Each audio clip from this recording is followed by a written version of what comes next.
Hello pharmacist, welcome back to notes card. कैसे हैं आप सभी लोग? आई होप आप सभी बहुत अच्छे होंगे। तो आज इस वीडियो लेक्चर में हम बात करने वाले हैं फार्मेसी लॉ एंड एथिक्स के चैप्टर नंबर 19 की, जिसमें हमें बात करनी है बायो एथिक्स के बारे में। बायो एथिक्स से रिलेटेड कुछ टॉपिक्स हैं, इंपॉर्टेंट टॉपिक्स हैं, तो वीडियो को लास्ट तक देखिएगा, कहीं पे स्किप मत कीजिएगा। एज यूजुअल इस वीडियो लेक्चर के जो नोट्स हैं वो हमारी वेबसाइट नोट्स कार्ड पे आपको मिल जाएगा, जिसका लिंक इस वीडियो के डिस्क्रिप्शन में अवेलेबल है। टॉपिक को स्टार्ट करने से पहले एज यूजुअल एक बार सिलेबस की ओर देख लेते हैं। तो आज हमें बात करनी है बायो एथिक्स में basic concept, history and principles क्या हैं, brief overview of ICMR national ethical guidelines for biomedical and health research involving human participants. तो वन बाय वन बात करते हैं। सबसे पहले हम बात करने वाले हैं बायो एथिक्स के बारे में।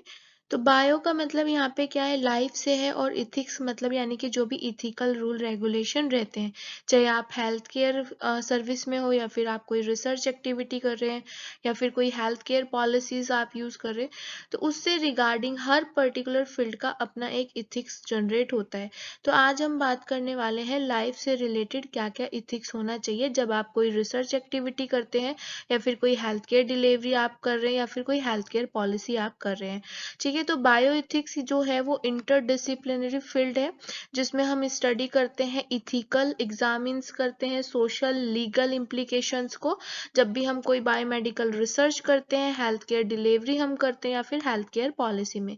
यानी कि बायो एथिक्स जो है वो ये बताता है कि कैसे आपको, चाहे आप रिसर्च एक्टिविटी कर रहे हो या फिर हेल्थ केयर डिलीवरी कर रहे हो या फिर हेल्थ केयर पॉलिसी कर रहे हो, तो जिसके साथ भी आप रिसर्च एक्टिविटी कर रहे हो उसके साथ आपको इथिकल, सोशल और लीगल तरीके से कैसे काम करना है, कैसे एग्जामिन करना है। अब एक एग्जाम्पल के लिए लेते हैं कि अगर हम एनिमल पे कोई स्टडी कर रहे हैं, तो ऐसा नहीं है कि हम उसको एनिमल सोच के हम उसके साथ कैसा भी बिहेव करें। तो जो भी हमें उसके साथ रिसर्च एक्टिविटी में जो भी बिहेव करना है वो इथिकल होना चाहिए, ठीक है, प्रॉपर सोशल होना चाहिए और लीगल होना चाहिए। चाहे आप उसमें ह्यूमन स्टडी करते हैं या फिर चाहे आप एनिमल स्टडी करते हैं, दोनों के लिए ये जनरेट होता है। अब बायोएथिक्स का कहना यह है कि बायोएथिक्स आपको बताता है कि अगर आप कोई रिसर्च एक्टिविटी कर रहे हैं या फिर कोई हेल्थ केयर डिलीवरी अगर आप कर रहे हैं तो क्या सही है और क्या गलत। जैसे सपोज कीजिए अगर एनिमल्स पे हम इस रिसर्च स्टडी कर रहे हैं और वो कहीं ना कहीं डेथ हो जाता है, तो 1% देखा जाए तो वो कहीं ना कहीं गलत है। लेकिन क्योंकि स्टडी करना, रिसर्च करना भी ज़रूरी है, क्योंकि इम्प्लीमेंटेशन भी हमें बहुत सारा करना है, डेवलपमेंट हमें करना है। आगे का अगर कोई डिजीज़ आती है तो हमें उससे उसके रिगार्डिंग भी हमें कोई ड्रग को बनाना है, तो रिसर्च एक्टिविटी हमारे लिए ज़रूरी है। तो आगे जाके वो कहीं ना कहीं हमारे लिए हेल्पफुल होगा। तो डेफिनेटली सी बात है कि ये जो रिसर्च एक्टिविटी है ये हमारे लिए सही है। तो जो बायो एथिक्स होता है, बायो एथिक्स का कहना ये है कि बायो एथिक्स में आपको जो भी, आप चाहे वो एनिमल्स पे स्टडी करते हो चाहे आप ह्यूमन बींग पे स्टडी करते हो, आपको इथिकल तरीके से करना है। ठीक है, आपको इथिक्स अप्लाई करना है, ऐसा नहीं है कि अपनी मन मर्जी से कर रहे हो। तो बायो एथिक्स का जो कंसर्न था वो इस क्वेश्चन के साथ था कि हेल्थ केयर प्रोफेशन में क्या सही है और क्या गलत है। जैसे एनिमल का डेथ हो जाना गलत है, लेकिन आगे जाके क्योंकि वो काफी लोगों की जान बचा सकता है या वो जो रिसर्च एक्टिविटी है वो हमारे लिए हेल्पफुल हो सकती है, तो उसके अकॉर्डिंग अगर देखा जाए तो कहीं ना कहीं ये सही भी है। जैसे कोरोना वायरस जब आया था तो कोरोना वायरस पे भी सबसे पहले हमने क्या किया था, जो वैक्सीन थी उसको मंकी पे ट्राई किया था, जिसमें कुछ हार्मफुल इफेक्ट भी शो हुए थे। लेकिन आगे जाके जो रिसर्च एक्टिविटी है वो हमारे काम में आई है। तो क्योंकि हमने एनिमल्स को यूज किया, मंकी को यूज किया, तो हमने जब मंकी पे रिसर्च की तो हमने इथिकल इथिक्स यूज किया। ठीक है, ऐसा नहीं है कि एनिमल्स है तो आप किसी भी टाइप से उनको ट्रीट करोगे। तो ये जितनी भी गाइडलाइंस होती हैं, इथिक गाइडलाइंस की, अगर आप ह्यूमन पे करते हो रिसर्च एक्टिविटी या फिर अगर आप एनिमल्स पे करते हो, तो कौन कौन सी इथिकल गाइडलाइंस आपको अप्लाई करनी है वो हमारा बायोएथिक्स में आता है। नेक्स्ट हम बात करने वाले हैं बेसिक कॉन्सेप्ट ऑफ बायोएथिक्स, यानी कि बायोएथिक्स का बेसिक कॉन्सेप्ट क्या था। तो जो बायोएथिक्स है वो बताता था कि जितनी भी इथिकल डिलेमास का मतलब होता है दुविधाएं, प्रॉब्लम होती थी, चाहे वो प्रैक्टिस में हो या फिर किसी मेडिसिन की प्रैक्टिस में हो या फिर किसी रिसर्च एक्टिविटी में हो, तो उनको सॉल्व करना बायोएथिक्स का काम होता था।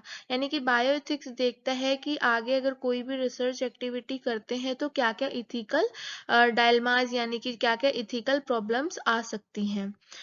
सेकंड इसमें आता है दीज डिलेमास में involve question of patient autonomy, यानी कि ये जो पर्टिकुलर दुविधाएं हैं तो इस दुविधा में किस टाइप के क्वेश्चन इन्वॉल्व हो सकते हैं। या तो पेशेंट्स की ऑटोनॉमी के ऊपर क्वेश्चन इन्वॉल्व हो सकते हैं जब हम किसी पेशेंट पर रिसर्च एक्टिविटी करते हैं, या फिर बेनिफिशियंसीज, नॉन मेलफिशेंस का मतलब है गैर दुर्भावनापूर्ण, ठीक है। जस्टिस के ऊपर इसमें क्वेश्चन आ सकते हैं, या उसकी लाइफ की प्योरिटी के ऊपर इसमें क्वेश्चंस इन्वॉल्व हो सकते हैं। तो इस टाइप का क्वेश्चन अगर कोई भी आता है तो कैसे उसको सोल्व करना है, ये बायोएथिक्स का कंसर्न था। पेशेंट ऑटोनॉमी से मतलब है कि क्या पेशेंट्स के लिए सही है, क्या गलत है, इस टाइप का जो भी डिसीजन होता था वो उसकी हेल्थ केयर के बेस्ड पे वो हमारा पेशेंट ऑटोनॉमी पे आता था, ठीक है, जिसको प्रेफरेंस भी दिया जाता था और उसका उसी के ऊपर उसको वैल्यू दी जाती थी, ठीक है। बेनिफिसेंस की अगर बात की जाए तो ये क्या होता है, refer to the duty of health care professional to promote the wellbeing of their patient, यानी कि बेनिफिशियंस का मतलब होता है कि हेल्थ केयर जितने जो भी प्रोफेशनल्स हैं वो पेशेंट्स की वेलबींग को यानी कि सेहत को प्रमोट करे, सही करे। नॉन मेलफिशेंस यानी कि गैर दुर्भावनापूर्ण का मतलब यहाँ पे है कि जो हेल्थ केयर प्रोफेशनल्स होते हैं उनकी ड्यूटी होता है कि वो पेशेंट्स को हार्म होने से बचाए, अवॉइड करे, ठीक है। जस्टिस, जस्टिस का मतलब यहाँ पे है कि जो भी हेल्थ केयर रिसोर्सेज का डिस्ट्रीब्यूशन हो रहा है वो प्रॉपर फेयर तरीके से हो, ऐसा नहीं है एक को कम या एक को ज्यादा हो रहा है, तो ये यहाँ पे इसमें ध्यान रखना है। और ह्यूमन की जो लाइफ है उसको कहीं ना कहीं वैल्यू देना है, ठीक है। लाइफ की जो सेंसिटी का मतलब होता है प्योरिटी, यानी कि लाइफ की प्योरिटी को समझ के हर पर्टिकुलर ह्यूमन लाइफ की जो भी एक्टिविटी है उसको प्रमोट करना है, वेलबींग को प्रमोट करना है। तो जो बायोएथिक्स है, बायोएथिक्स का कंसर्न आपका आता है कि नॉन मेलफिशेंस में क्या करना है, बेनिफिशेंसीज में क्या करना है, ठीक है। जस्टिस हम कैसे कर सकते हैं पेशेंट्स के साथ, अगर हम किसी पेशेंट्स पे कोई भी रिसर्च एक्टिविटी करते हैं तो उस कंडीशन में हम क्या कर सकते हैं, कैसे ह्यूमन लाइफ को एक वैल्यू हम प्रोवाइड कर सकते हैं during the research activity. Next हम बात करने वाले हैं बायोएथिक्स के हिस्ट्री के बारे में। तो जो पर्टिकुलर बायोएथिक्स के बारे में जहाँ से स्टडी स्टार्ट हुई थी वो था 1960 के लास्ट में और 1970 के पहले में, और ये भी तब हुआ था जब एक हाई प्रोफाइल इथिकल कंट्रोवर्सी हुई मेडिसिन के फील्ड में और रिसर्च के फील्ड में, तब जाके बायोएथिक्स के बारे में थोड़ा सोचा गया, ठीक है। उनमें से एक कंट्रोवर्सी यहाँ पे ये है कि एक स्टडी होती थी जिसको हम नाम देते थे टस्केगी सिफेलिस स्टडी, जिसमें मेनली होता क्या था कि जो अफ्रीकन अमेरिकन मैन होते थे उनमें सिफेलिस को ऐसे ही छोड़ दिया जाता था, मतलब उनका कोई ट्रीटमेंट नहीं किया जाता था, ठीक है। यहाँ पे आपको ध्यान देना है कि अफ्रीकन और अमेरिकन मैन जो होते थे उनमें सिफेलिस नाम की बीमारी हो जाती थी, तो उसकी स्टडी करने के लिए कि कैसे ये जो डिजीज है ये नेचुरली प्रोग्रेस करते हैं उनको ठीक नहीं किया जाता था, ठीक है, रिसर्च के लिए। तो कहीं ना कहीं ये क्या है, ये नॉन इथिकल कंडीशन में आ जाता है, ठीक है। आप ये देखने के लिए कि भाई कैसे इस बीमारी का नेचुरल प्रोग्रेस हो रहा है और आप किसी पेशेंट्स को ऐसे ही अनट्रीट छोड़ दे रहे हो, तो कहीं ना कहीं ये नॉन इथिकल में आता है।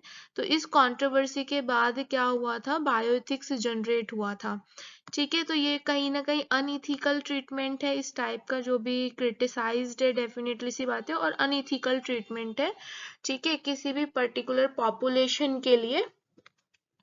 तो यहाँ पे क्या है, उसके बाद फिर एक बेलमोंट रिपोर्ट डेवलप हुई जिसमें जो भी इथिकल प्रिंसिपल्स हैं किसी पर्सन के रिस्पेक्ट के लिए, उसके बेनिफिसेंस के लिए या फिर उसके जस्टिस के लिए, वो इस रिपोर्ट में मेंशन किया गया।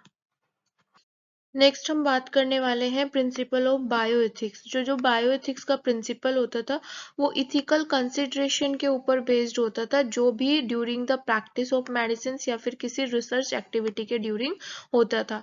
ठीक है, तो यहाँ पे कुछ प्रिंसिपल्स दिए गए, जैसे रिस्पेक्ट फॉर पर्सन।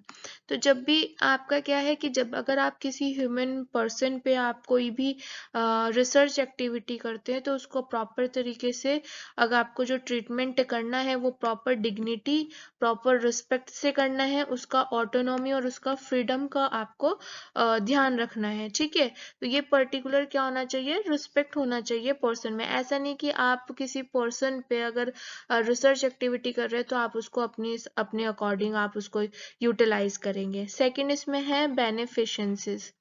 ठीक है, बेनिफिसेंस का है, this principle require that health care professional act in the best interest of their patient and they seek to promote the wellbeing of their patients. यानी कि इस प्रिंसिपल के अकॉर्डिंग क्या होना चाहिए कि जो हेल्थ केयर प्रोफेशनल्स हैं तो उनको अपने पेशेंट्स पे बेस्ट इंटरेस्ट दिखाना है और उनके वेलबींग को प्रमोट करना है जो पेशेंट है। ठीक है, थर्ड इसमें आता है नॉन मेलिफिसेंस। नॉन मेलिफिसेंस का मतलब यहाँ पे है गैर दुर्भावनापूर्ण, यानी कि आपको प्रॉपर तरीके से आपको कोशिश करनी है, एक हेल्थ केयर प्रोफेशनल्स को कोशिश करनी है कि कोई भी हार्मफुल इफेक्ट कोज ना हो पेशेंट्स को, यानी कि कोई भी हार्म ना हो पेशेंट्स को। ठीक है, उसको हार्म से बचा के आपको रखना है, आपको ऐसे स्टेप लेने हैं जिससे कि उस पेशेंट्स को कोई भी हार्म ना हो। ऐसा नहीं सोचना है कि भाई हम तो इस पे रिसर्च एक्टिविटी कर रहे हैं, अगर गलत हो भी जाता है तो क्या हो जाता है, तो ऐसा आपको नहीं सोचना है। नेक्स्ट इसमें आता है जस्टिस। तो जस्टिस ये प्रिंसिपल के अकॉर्डिंग जितने भी हमारे हेल्थ केयर रिसोर्सेज होते हैं उनको उनको प्रॉपर तरीके से डिस्ट्रीब्यूट करना होता है, फेयरली डिस्ट्रीब्यूट करना होता है हर इक्वल पेशेंट्स में। ऐसा नहीं है कि आपने एक को डिस्ट्रीब्यूशन जो किया वो कम किया, एक को ज्यादा किया। ठीक है, तो ये हमें इसमें यहाँ पे ध्यान रखना है कि इंडिविजुअली हम सारे जितने भी हमारे पेशेंट्स हैं उस पर्टिकुलर रिसर्च एक्टिविटी में हमें उस पर इंडिविजुअली ध्यान देना है। नेक्स्ट हम बात करने वाले हैं ICMR, जिसको आप फुल फॉर्म बोल सकते हैं Indian counselling of medical research. ठीक है, तो ये जो ICMR होता है ये मेनली मेडिकल रिसर्च ऑर्गेनाइजेशन है जो कि इंडिया में है, और जितना भी हमारा नेशनल इथिकल गाइडलाइंस डेवलप्ड होता है बायोमेडिकल या फिर हेल्थ रिसर्च के लिए वो ICMR से ही होता है, चाहे उसमें ह्यूमन पार्टिसिपेंट्स है चाहे उसमें एनिमल पार्टिसिपेंट्स है। ठीक है, यानी कि चाहे क्लिनिकल है या प्री क्लिनिकल है उनके लिए जो भी नेशनल इथिकल गाइडलाइंस होंगी वो हमारा ICMR ही जनरेट करेगा। ठीक है, तो इस पर्टिकुलर गाइडलाइंस में जो रिसर्चर्स के लिए गाइडेंस होती है कि किस टाइप से उनको रिसर्च एक्टिविटी करना है, जो इथिकल कमेटी होती है उनके लिए गाइडेंस होते हैं, जो स्टेक होल्डर्स होते हैं उनके लिए ये गाइडेंस होते हैं, जो बायोमेडिकल या फिर हेल्थ रिसर्च जिसमें ह्यूमन भी पार्टिसिपेंट्स होते हैं। तो अगर इस टाइप की कोई भी रिसर्च एक्टिविटी होती है तो उनके लिए क्या गाइडलाइंस रहेंगी वो यहाँ पे ICMR जनरेट करता है। ठीक है, ये जो गाइडलाइंस होते हैं ये किसके ऊपर बेस्ड होते हैं, ये बेस्ड होते हैं पर्सन की रिस्पेक्ट के ऊपर, यानी कि मतलब उसकी रिस्पेक्ट को कोई भी हार्म इफेक्ट ना हो। ठीक है, उसके बेनिफिसेंस के ऊपर, उसके नॉन मेलिफिसेंसेस के ऊपर, ठीक है, उसके जस्टिस के ऊपर होना चाहिए। ठीक है, और ये जो पर्टिकुलर गाइडलाइंस है ये कहीं ना कहीं इश्यू को सॉल्व करने में हमारी हेल्प करती हैं। ठीक है, they provide guidance on a wide range of issue, जैसे कि इन्फॉर्म कंसेंट। ठीक है, एक इन्फॉर्म कंसेंट फॉर्म फिल कराया जाता है जब भी अगर आप किसी पर्टिकुलर ह्यूमन बींग्स पे कोई रिसर्च एक्टिविटी करते हैं तो आप एक इन्फॉर्म कंसेंट फॉर्म फिल कराएंगे, आगे हम इसके बारे में पढ़ेंगे भी। ये इस एक टाइप का फॉर्म होता है जिसमें हिंदी इंग्लिश दोनों में लिखा रहता है, मतलब आपको इसमें अपनी रिसर्च एक्टिविटी के बारे में सारा लिखना है। ठीक है, उस पेशेंट्स को आपको बताना है कि भाई हम ये वाली रिसर्च एक्टिविटी आप पे करने वाले हैं, इससे ये बेनिफिट्स होंगे, इससे ये हार्मफुल होंगे, ये रिस्क हो सकता है, मतलब सारी चीज़ों आपको उसको इन्फॉर्म कंसेंट फॉर्म में लिखना है और उसके बाद पेशेंट्स के यानी कि जो भी आप ह्यूमन पे रिसर्च एक्टिविटी करते हो उनके सिग्नेचर करने हैं। तो इसके बारे में हम आगे भी पढ़ेंगे। दूसरी बात, उसकी उसकी जो इंफॉर्मेशन है वो कॉन्फिडेंशियली रहनी चाहिए। ठीक है, क्या क्या रिस्क होने वाला है ये भी आप उसको बताएंगे, असिस्टमेंट करेंगे। ठीक है, तो ये सारी की सारी चीजें जो है वो आपको इस गाइडलाइंस के अकॉर्डिंग पता चलती हैं।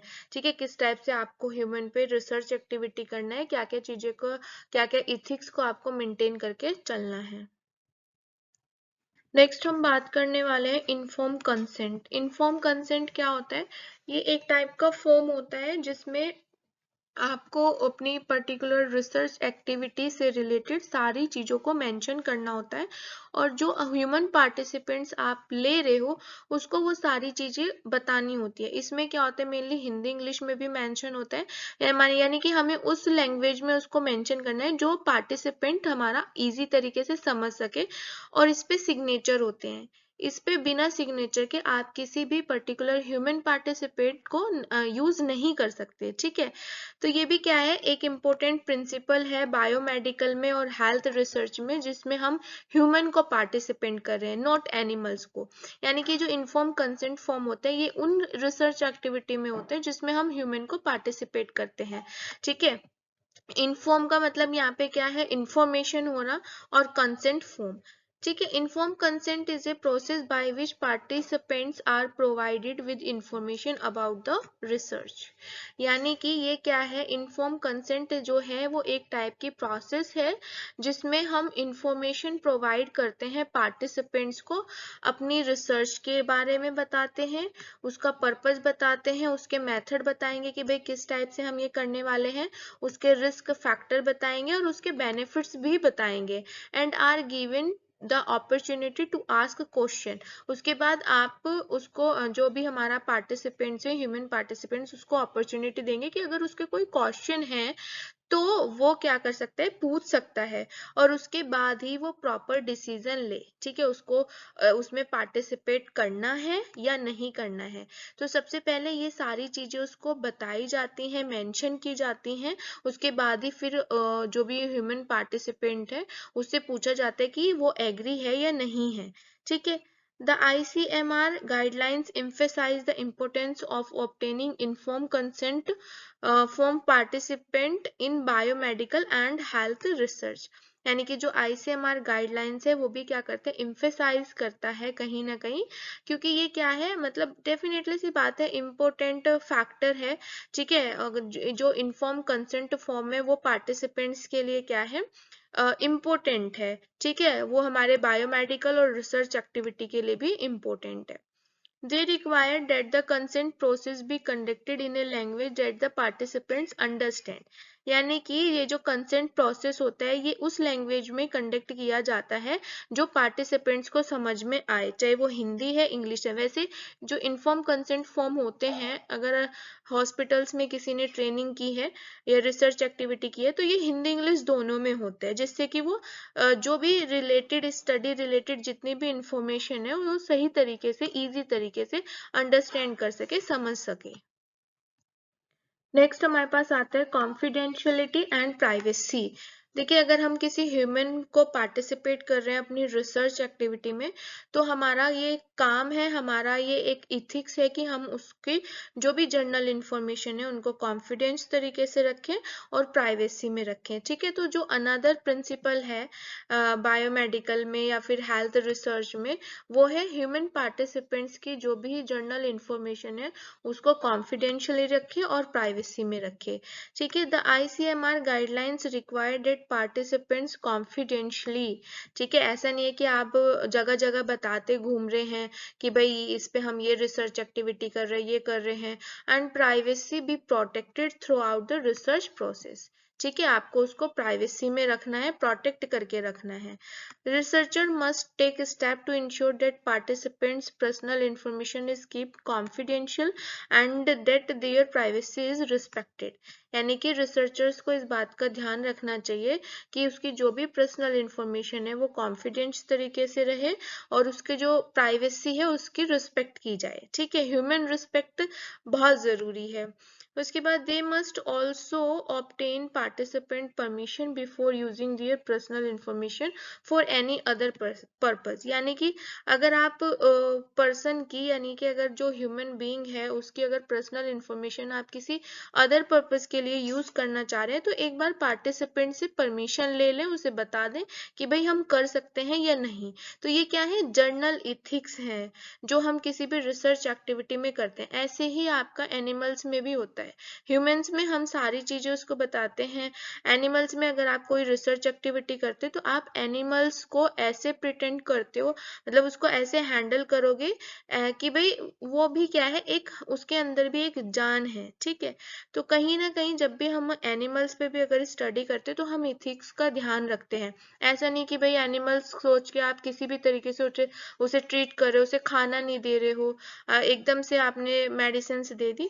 तो आपने देखा भी होगा कि एनिमल्स पे स्टडी करने से पहले भी एनिमल्स को एनिमल हाउस में रखा जाता है और प्रॉपर अच्छे तरीके से रखा जाता है। ठीक है, तो क्योंकि यहाँ पे ह्यूमन पार्टिसिपेंट्स की बात चल रही है तो यहाँ पे जो है यही है कि ह्यूमन की जो भी जर्नल इंफॉर्मेशन है वो आप कॉन्फिडेंस तरीके से रखेंगे और प्राइवेसी में रखेंगे। नेक्स्ट हम बात करते हैं रिस्क असेसमेंट की। तो रिस्क असेसमेंट जो होता है वो एक इम्पोर्टेंट कंपोनेंट होता है किसी भी बायोमेडिकल स्टडी या फिर किसी रिसर्च स्टडी का जिसमें हम ह्यूमन को पार्टिसिपेट कर रहे हैं। ठीक है, आईसीएमआर गाइडलाइंस का कहना है कि जो भी रिसर्चर जो भी ये रिसर्च कंडक्ट कर रहे हैं तो रिसर्च को या फिर ह्यूमन पार्टिसिपेंट्स को इन्वॉल्व करने से पहले उस रिसर्च में जो भी रिस्क असेसमेंट है, यानी कि जो भी रिस्क आ सकते हैं उनकी रिक्वायरमेंट वो आईसीएमआर को पहले ही दे दें। ठीक है, एक रिपोर्ट बना के दे दें जिसमें पता चल सके कि भाई ड्यूरिंग दिस रिसर्च एक्टिविटी क्या क्या रिस्क असेसमेंट हो सकते हैं। Risk assessment should consider the potential risk and benefits of the research। उसके बाद जो risk assessment है उनको consider किया जाता है potential risk में और इस research के क्या क्या benefits हो सकते हैं as well as vulnerability of the participants। vulnerability का मतलब होता है जिनको extra protection की जरूरत होती है। vulnerability क्या होता है और इस ये population किस टाइप से काम करती है, मतलब vulnerability का मतलब होता है जैसे कोई चिल्ड्रंस हो गए, अगर आप उस पर कोई रिसर्च एक्टिविटी कर रहे हैं या फिर कोई प्रेग्नेंट वुमेन हो गई या कोई मेंटली इलनेस है तो इनको क्या होता है, एक्स्ट्रा केयर की जरूरत होती है। तो अगर कोई ऐसा पार्टिसिपेंट्स है जिसको एक्स्ट्रा केयर की जरूरत होती है तो उसमें भी इनको ये कंसीडर करना चाहिए। ठीक है, पोटेंशियल रिस्क और बेनिफिट्स तो आप देखेंगे ही, लेकिन साथ में अगर कोई ऐसा कोई ह्यूमन पार्टिसिपेंट्स आपने कर रखा है जिसको एक्स्ट्रा प्रोटेक्शन की जरूरत है तो वो भी आप इसमें मेंशन करेंगे। ठीक है, researcher must take a step to minimize the risks to participants and ensure that the potential benefits of the research outweigh the potential risk। यानी कि रिसर्चर्स जो होते हैं उनको उनको ऐसे कुछ स्टेप्स लेने हैं जिनसे जो रिस्क फैक्टर है वो मिनिमाइज हो जाए पार्टिसिपेंट्स का, उसके बाद जो पोटेंशियल बेनिफिट्स हैं ठीक है वो ज्यादा हो जाए as compare to potential risk. अब इसमें नेक्स्ट एक टॉपिक आता है यूज ऑफ वनरेबल पॉपुलेशन। तो वनरेबल पॉपुलेशन, वनरेबल का मतलब होता है जिनको एक्स्ट्रा प्रोटेक्शन की जरूरत होती है। ठीक है, the ICMR guidelines recognize that certain population are vulnerable and may require special protection in biomedical and health research। जैसे कि मैंने आपको बता ही दिया कि अगर कोई ऐसी रिसर्च एक्टिविटी होती है जो बच्चों पे, प्रेग्नेंट वुमेन पे या किसी मेंटली एबनॉर्मल पर्सन पे या कोई डिसेबिलिटी पर्सन पे होती है तो उनको स्पेशल एक्स्ट्रा प्रोटेक्शन की जरूरत होती है बायोमेडिकल या फिर हेल्थ रिसर्च में, तो वो आईसीएमआर उसका ध्यान रखता है। These vulnerable population include जैसे कि चिल्ड्रंस हो गया, प्रेग्नेंट वुमेन्स हो गई, मेंटली इल इंडिविजुअल हो गया या कोई ऐसा पर्सन जिसको कोई डिसेबिलिटी है, तो इन टाइप के पॉपुलेशन को हम वनरेबल पॉपुलेशन बोलते हैं। The guidelines require that research take extra care when conducting research with these population, and that they obtain informed consent from the participants and their guardians if applicable. यानी कि इस particular guidelines में researchers को extra care करने की need होती है अगर वो अपनी कोई रिसर्च में कोई इसी टाइप का पॉपुलेशन यूज कर रहा है, यानी कि कोई प्रेग्नेंट वुमेन अगर वो यूज कर रहे हैं रिसर्च एक्टिविटी में, या कोई चिल्ड्रंस यूज कर रहे हैं, या फिर कोई जो मतलब दिमाग से थोड़ा मेंटली इल है उससे अगर आप यूज कर रहे हैं, तो आपको उसकी एक्स्ट्रा केयर करनी पड़ेगी जब आप रिसर्च एक्टिविटी उसके साथ कंडक्ट करते हो। प्लस उसका जो इन्फॉर्म कंसेंट फॉर्म होगा वो या तो आप पार्टिसिपेंट से या फिर उसके क्योंकि देखिए अगर कोई मेंटली इल है, ठीक है, पार्टिसिपेंट से, तो वो खुद तो उसको तो कुछ पता नहीं है इन्फॉर्म कंसेंट फॉर्म का, तो उस कंडीशन में आप उसके गार्जियंस को यूज कर सकते हैं, ठीक है, इफ एप्लीकेबल। उसके बाद जैसे बच्चा है तो बच्चे को नहीं पता है, तो बच्चे के आपका जो भी उनका बच्चे का गार्जियंस होगा उससे आपको परमिशन लेनी पड़ेगी। नेक्स्ट हमारे पास आता है ethical committee review. Ethical committee review होने के बाद ही जो भी रिसर्च होती है या तो वो रिजेक्ट होती है या फिर वो अप्रूव होती है, यानी कि इथिकल कमेटी उसको रिजेक्ट और अप्रूव करती है आफ्टर रिव्यू, ठीक है। तो इसमें क्या है कि जो भी इथिक्स कमेटी होती है वो प्रॉपर रिस्पॉन्सिबल होती है ये इंश्योर करने के लिए कि जो भी रिसर्च कंडक्ट हो रही है वो प्रॉपर तरीके से इथिकल तरीके से हो, रिस्पॉन्सिबल मैनर से हो, ठीक है। और उसमें जो पार्टिसिपेंट्स हैं यानी कि जो उसमें इन्वॉल्व हो रहा है ह्यूमन पार्टिसिपेंट्स, तो उसका जो वो प्रोटेक्ट तरीके से रहे, उसके जो वेलफेयर्स है उसके जो राइट्स है वो प्रोटेक्ट तरीके से रहे। दूसरी सेकंड बात, उसके जो पर्टिकुलर प्राइवेसी है उसको मेंटेन करके रखना है, ठीक है। उसकी जो जर्नल इंफॉर्मेशन है, पर्सनल इंफॉर्मेशन है, उसको प्राइवेट करके रखना है। तो ये सारे के सारा जो है वो इथिकल कमेटी रिव्यू में आता है। रिव्यू में ये भी देखा जाता है कि क्या रिस्क फैक्टर हो सकते हैं और क्या इसमें बेनिफिट है। बेनिफिट और रिस्क फैक्टर के अकॉर्डिंग ही उसको रिजेक्ट और एक्सेप्ट किया जाता है, ठीक है। The ICMR guidelines require that all research involving human participant be reviewed and approved by ethics committee, यानी कि जो भी हमारी ICMR गाइडलाइंस की रिक्वायरमेंट होती है, रिक्वायरमेंट ये होती है कि जो भी रिसर्च में इन्वॉल्व ह्यूमन पार्टिसिपेंट्स है उसको रिव्यू किया जाए, उसकी एक्टिविटी को रिव्यू किया जाए और उसके बाद ही फिर उसको अप्रूव किया जाए इथिक्स कमेटी से। उसके बाद इथिकल कमेटी जो होती है वो रिस्पॉन्सिबल होती है ये इंश्योर करने के लिए कि जो रिसर्च कंडक्ट हो रही है वो प्रॉपर इथिकल और रिस्पॉन्सिबल मैनर से हो। उसके बाद जो पार्टिसिपेंट्स है उसके जो राइट है और वेलफेयर्स हैं वो प्रॉपर तरीके से प्रोटेक्ट रहे। उसके बाद नेक्स्ट इसमें आता है the committee must include member, यानी कि इस कमेटी में जो मेंबर इंक्लूड रहते हैं वो हायर बैकग्राउंड से रहते हैं, जैसे कि मेडिकल प्रोफेशनल्स हो गए, सोशल साइंटिस्ट हो गए, लीगल एक्सपर्ट हो गए, कम्युनिटी रिप्रेजेंटेटिव हो गए। तो यानी कि कहने का मतलब ये है कि ये जो होता है ये रिसर्च एक्टिविटी का से होने से पहले ये लास्ट स्टेप होता है रिजेक्शन का और एक्सेप्टेंस का। तो मेनली क्या है कि जो भी इथिक्स कमेटी के मेंबर्स होते हैं वो ही इसको रिजेक्ट और एक्सेप्ट करते हैं, लेकिन एक्सेप्ट और रिजेक्ट तभी करते हैं जब वो पूरा ओवरऑल रिव्यू कर लेते हैं और उसके बाद फिर वो बेनिफिट्स और रिस्क फैक्टर के अकॉर्डिंग इसको एक्सेप्ट और रिजेक्ट करते हैं। नेक्स्ट क्लास में हम बात करने वाले हैं introduction to the consumer protection act. Thank you for watching this video. If you want to connect with us, then join our Telegram or WhatsApp group. Link will be mentioned in description box. Thank you so much.